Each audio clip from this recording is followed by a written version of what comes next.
High কি খবর সবার, আশা করছি সবাই খুব ভালো আছো। সবার আগে কমেন্ট করে এটা বলো যে ইন্ট্রোটা কেমন লাগলো।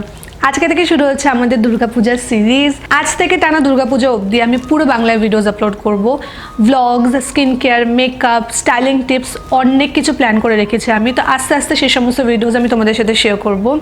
দুর্গাপূজা সিরিজের স্টার্টিংটা অবভিয়াসলি আমি একটা ট্রেডিশনাল মেকআপ লুক দিয়ে করতে চাইছিলাম, যেটা কিনা অষ্টমীর দিনের জন্য একদম অ্যাপ্রোপ্রিয়েট হবে।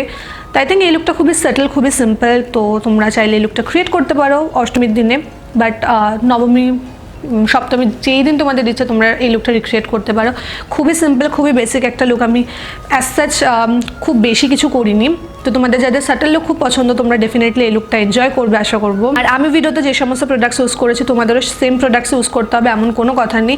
আমি আমার কিছু ফেভারিট প্রোডাক্টস ইউজ করেছি, বাট তোমাদের কাছে যে সমস্ত প্রোডাক্টস অ্যাভেলেবেল আছে তোমরা সেগুলো দিয়ে লুকটা রিক্রিয়েট করতে পারবে। তো আশা করবো আজকের ভিডিওটা তোমাদের ভালো লাগবে। তো বেশি কথা না বাড়িয়ে চলো আজকের ভিডিওটা শুরু করা যাক। তো স্কিন কেয়ার দিয়ে স্টার্ট করা যাক। সবার প্রথমে আমি ইউজ করছি লরিয়াল রিভাইটালিফ হাইয়ালুরনিক অ্যাসিড ফেস সিরাম। আমি কিন্তু ডাইরেক্টলি সিরামটা আমার মুখে অ্যাপ্লাই করছি না, তালুতে সামান্য একটা প্রোডাক্ট নিয়ে সেটাকে ওয়ার্ম আপ করে দেন প্যাটিং মোশনে অ্যাপ্লাই করছি।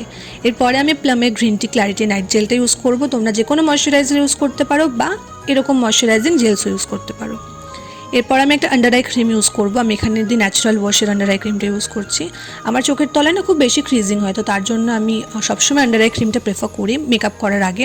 হয়তো ভিডিওতে দেখানো হয় না, বাট এই স্টেপটা আমি করি। প্রাইমারের জন্য আমি মেবলিনের ফিটমি ডিউই প্রাইমারটা ইউজ করছি। প্রাইমার কিন্তু খুবই ইম্পর্ট্যান্ট, কিছুতেই এটা স্কিপ করা যাবে না। মেকআপ তো এক তো ফ্ললেস হবে, আর সেকেন্ড লং লাস্টিং হবে। কালার কারেকশনের জন্য আমি দুটো প্রোডাক্ট মিক্স করে অ্যাপ্লাই করছি। আমি এখানে এলে কালার অরেঞ্জ কারেক্টার ইউজ করছি আর মিস ক্লিয়ারের একটা কনসিলার ইউজ করছি।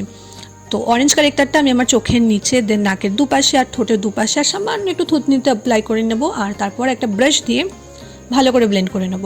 অরেঞ্জ কারেক্টার কিন্তু সবসময় কমই ইউজ করবে, তোমরা ভিডিওতে দেখতেই পাচ্ছ আমি কত কম ইউজ করেছি। না হলে না কী হবে বলো তো, ফাউন্ডেশনের উপর থেকেও কিন্তু বোঝা যাবে। এরপরে আমি মিস ক্লিয়ারের যে কনসিলারটা রয়েছে ওটা আমার ডার্ক স্পটসের উপর অ্যাপ্লাই করে নেব। এটা একটু পিচি আন্ডারটোনের, তো তার জন্য এটা আমি ডার্ক স্পট সাইড করার জন্য ইউজ করি। এরপর আমি একটা ভেজা বিউটি ব্লেন্ডার দিয়ে ভালো করে ব্লেন্ড করে নেব।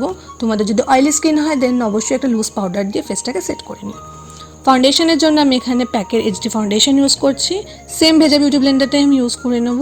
আমি না খুব কম টুলস ইউজ করেছি যাতে তোমাদের বুঝতে সুবিধা হয়, ঠিক আছে। তো আমি ভালো করে ফাউন্ডেশনটাকে ব্লেন্ড করে নেবো। দেখো টাইম নিয়ে তোমাদের মেকআপ করতে হবে, কারণ অবশ্যই অনেকক্ষণের জন্য তোমরা বাইরে থাকবে, প্যান্ডেল ঘুরবে, তো সেখানে দাঁড়িয়ে মেকআপটা লং লাস্টিং হওয়াটা খুব ইম্পর্টেন্ট।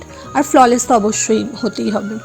তো আমি ভালো করে আমার ফেসে ফাউন্ডেশনটাকে ব্লেন্ড করে নিচ্ছি। আর অবশ্যই মনে করে স্কিন কেয়ার রুটিন ফলো করে দেন মেকআপ স্টার্ট করবে, কেমন।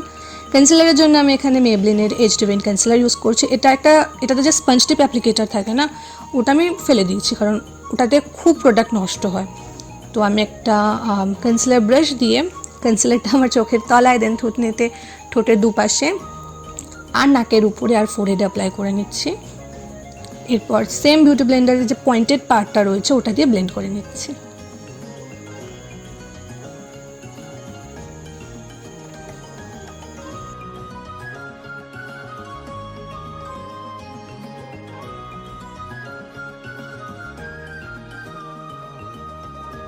এরপরে আমি কি করব, আমি লুজ পাউডার নেব সুইস বিউটির, সেটাকে সেই ভেজা বিউটি ব্লেন্ডারের মধ্যে নিচ্ছি। আর যেভাবে কনসিলার ব্লেন্ড করেছিলাম ঠিক ওভাবেই ড্যাবিং মোশনে পাউডারটা অ্যাপ্লাই করছি।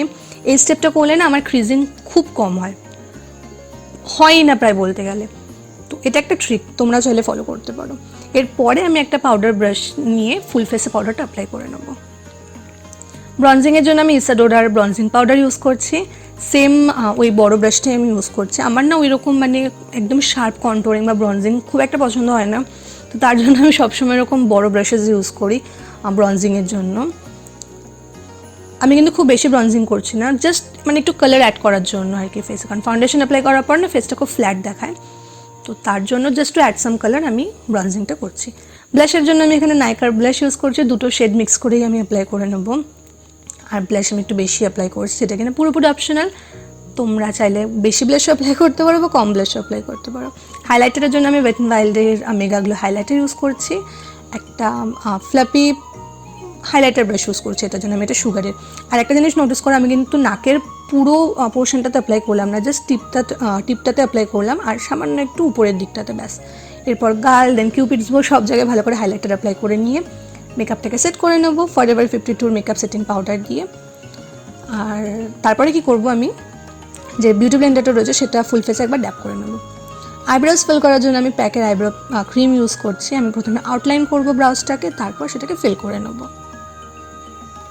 আর তোমরা দেখো আমি কিন্তু মানে খুব রাফলি করছি না, আমি একদম প্রিসাইজলি করছি আর আর্চ একটা ক্রিয়েট করছি, কারণ আমার না এরকম আর্চ আইব্রোজ খুব পছন্দ হয়। তো তোমরা রাউন্ড শেপও দিতে পারো, শেপটা অবশ্যই তোমাদের উপর ডিপেন্ডেড, তোমরা কীরকম প্রেফার করো। তো আমি আউটলাইন করে নেওয়ার পর দেন ওটাকে ফিল ইন করেছি, তারপর একটা স্পুলে দিয়ে ভালো করে একদম কোম্ব করে নিয়েছি। আই মেকআপ স্টার্ট করা যাক। আমি এখানে সুগারের একটা আইশ্যাডো প্যালেট ইউজ করছি। সবার প্রথমে আমি এই লাইট শেডটাকে ট্রানজিশন কালারের মতো অ্যাপ্লাই করে নেব আর ভালো করে ব্লেন্ডও করব। সেম শেডটাকে আমি আমার লোয়ার ল্যাশেসেও অ্যাপ্লাই করে নিচ্ছি। আমি মাত্র 3টা আইশ্যাডো কালার ইউজ করেছি। এরপর আমি অরেঞ্জ শেডটাকে আমার অল ওভার আইলিডে অ্যাপ্লাই করে নেব। আমি কিন্তু শুধু অ্যাপ্লাই করছি না, অ্যাপ্লাই করার সাথে সাথে ওটাকে ভালোভাবে ব্লেন্ডও করছি, ঠিক আছে? না হলে কীরকম মনে হবে, যেরকম একটা লাইন ক্রিয়েট হয়ে যায়। তো অবশ্যই অ্যাপ্লাই করার সাথে সাথে ভালো করে ব্লেন্ডও করতে হবে। সেম শেডটাকে আমি আমার লোয়ার ল্যাশেসও অ্যাপ্লাই করে নেব। এরপর আমি একটা গোল্ডেন শিমারি শেড আমার অল ওভার আইলিডে অ্যাপ্লাই করছি। প্রথমে ব্রাশ দিয়ে অ্যাপ্লাই করছিলাম, বাট তারপর রিয়েলাইজ হলো যে না থাক, আঙুল দিয়ে ভালোভাবে অ্যাপ্লাই হয়ে যাবে। তো সেটাই করছি, অল ওভার আইলিডে ভালো করে অ্যাপ্লাই করে নিচ্ছি। তারপর চোখের কোণাটাকে হাইলাইট করে নেবো, এতে করে চোখটা খুব বড় দেখাবে, ফ্রেশ দেখাবে। বড় না, বাট ফ্রেশ দেখাবে। বড় দেখানোর জন্য আমি এখানে একটা নিউড আই পেন্সিল ইউজ করছি। তোমরা চাইলে কাজল অ্যাপ্লাই করতে পারো, বাট আমি কাজল খুব একটা এখন অ্যাপ্লাই করি না। এরপর মাস্কারা অ্যাপ্লাই করে নেবো। আমি কিন্তু ফলস আইল্যাশেস অ্যাপ্লাই করবো, যেটা অপশনাল, তোমরা চাইলে অ্যাপ্লাই করতে পারো বা স্কিপও করতে পারো। যেহেতু আই মেকআপটা খুবই সিম্পল, তো আমার মনে হয় যে আইল্যাশেসটা অ্যাড করলে না মানে ওটা একটু পপ আপ হবে, তো তার জন্য আমি আইল্যাশেসটা ওয়্যার করবো। এটা পুরোপুরি অপশনাল। লিপস্টিকের জন্য আমি একটা ব্রাইট রেড কালার চুজ করেছি সুগার কসমেটিক্সের, তো আমি সেটাকে অ্যাপ্লাই করে নিচ্ছি। আর আমি অফ ক্যামেরাতে আমার চুলটা একটু ঠিক করে নিয়েছিলাম, দেন একটা ফুল লাগিয়েছিলাম চুলে, জুয়েলারিজ পরে। এই হচ্ছে আমার ওভারঅল লুক। আশা করবো আজকের ভিডিওটা তোমাদের ভালো লেগেছে। যদি ভালো লেগে থাকে তাহলে তোমরা জানো তোমাদের কী করতে হবে। ভিডিওটাকে একটা লাইক করে দিও আর অবশ্যই কমেন্ট করে জানিও যদি কোনো রিকোয়েস্ট থাকে। অনেক ভিডিওস প্ল্যান করে রেখেছি, ধীরে ধীরে সেই সব ভিডিওস তোমাদের সাথে আমি শেয়ার করবো। তো ব্যাস, এই দেখা হবে পরের ভিডিওতে। বাই আর টেক কেয়ার।